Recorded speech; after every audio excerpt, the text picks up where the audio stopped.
Morning, evening, or afternoon. I'm your host, Knight, and welcome back. Yesterday, we didn't get to publish this broadcast due to some issues that I would not get into because it's too personal. We understand that, do we? So, yeah. And by the way, here's only one of the people who has given us the fan art. It's quite a pleasure, actually. And thanks to Jay Salamentino, you have given what the editor, what he wanted. So thank you, because finally I can sleep peacefully tonight without him knocking on my door.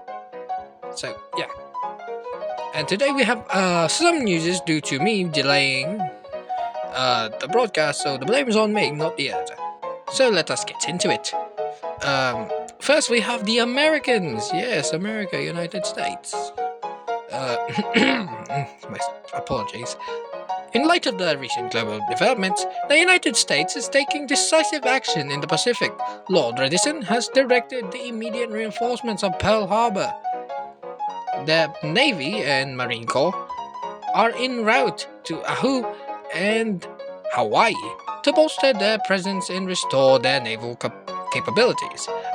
This move comes in response to escalating tensions with Japan, an emerging Asian power whose ambitions threaten stability in the region. They're extending a hand of cooperation to Mexico, inviting their expertise in this critical endeavor. Together they will ensure freedom of the seas. Quote-unquote freedom. Furthermore, recognizing the strategic importance of their Asian holdings, significant upgrades to these defensive installations are underway in Hong Kong and Formosa. These enhancements will safeguard American interests and deter any potential aggression. The United States still remains steadfast in its commitment to protecting its allies and preserving peace. They stand with Mexico, defending their sovereignty against external threats.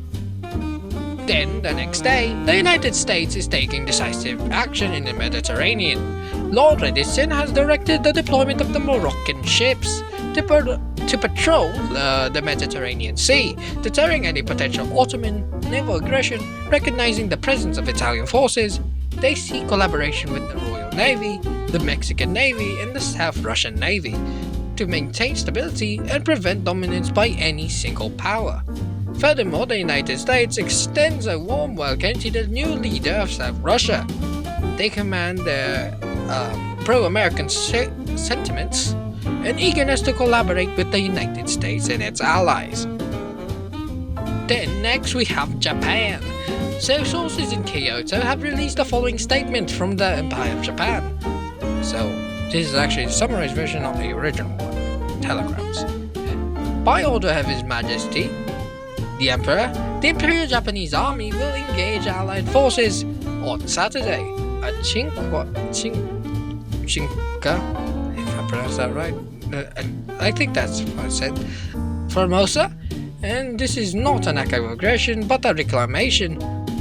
Taiwan was once theirs.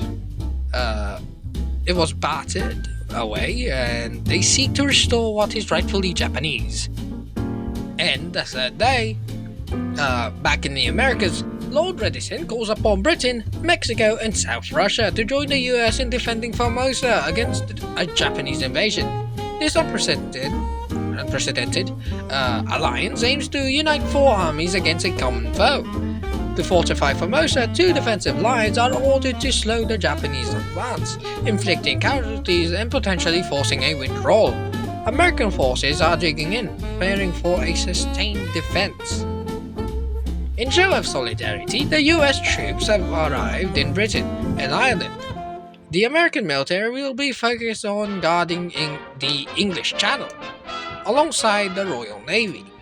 US Marines will be focusing on guarding Ireland's coastal areas.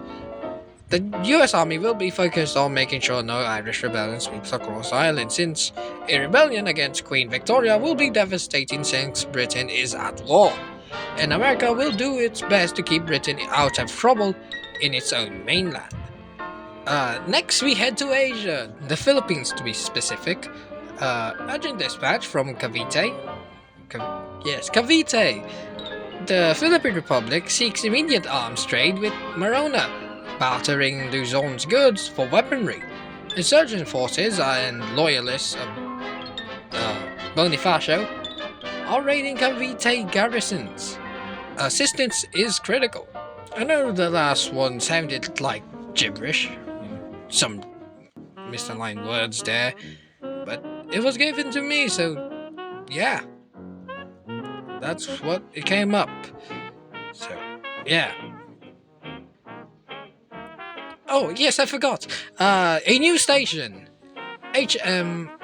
No. HIM 1898. Mexican radio is now broadcasting news in English and Filipino. Go to them if you want to get on the action on the Philippines. And it's actually broadcasting across the archipelago. So if you want to join them and see what it's like to speak Filipino, how to pronounce the words right, go to them. How about that? And that marks the end of this broadcast. And actually, it started raining mid-broadcast and mid-recording. It kind of sucked up the recordings. The recordings kind of captured some of the rain, so kind of some retakes had to be taken, and a few things had to be cut out. Not all the things that was posted in Telegram was used, because some of them kind of looked like one. I wouldn't say worthy. More likely, it's kind of like what do you call it? Messages for each other, not diplomacy. So yeah. And by the way, before I sign off, thank you for those that made the fan art. Thank you. They made me sleep peacefully tonight, because the editor isn't knocking on my door no more. Only one person did make it, so it's temporary. So yeah. Without further ado, I wish you a splendid evening, morning, or afternoon.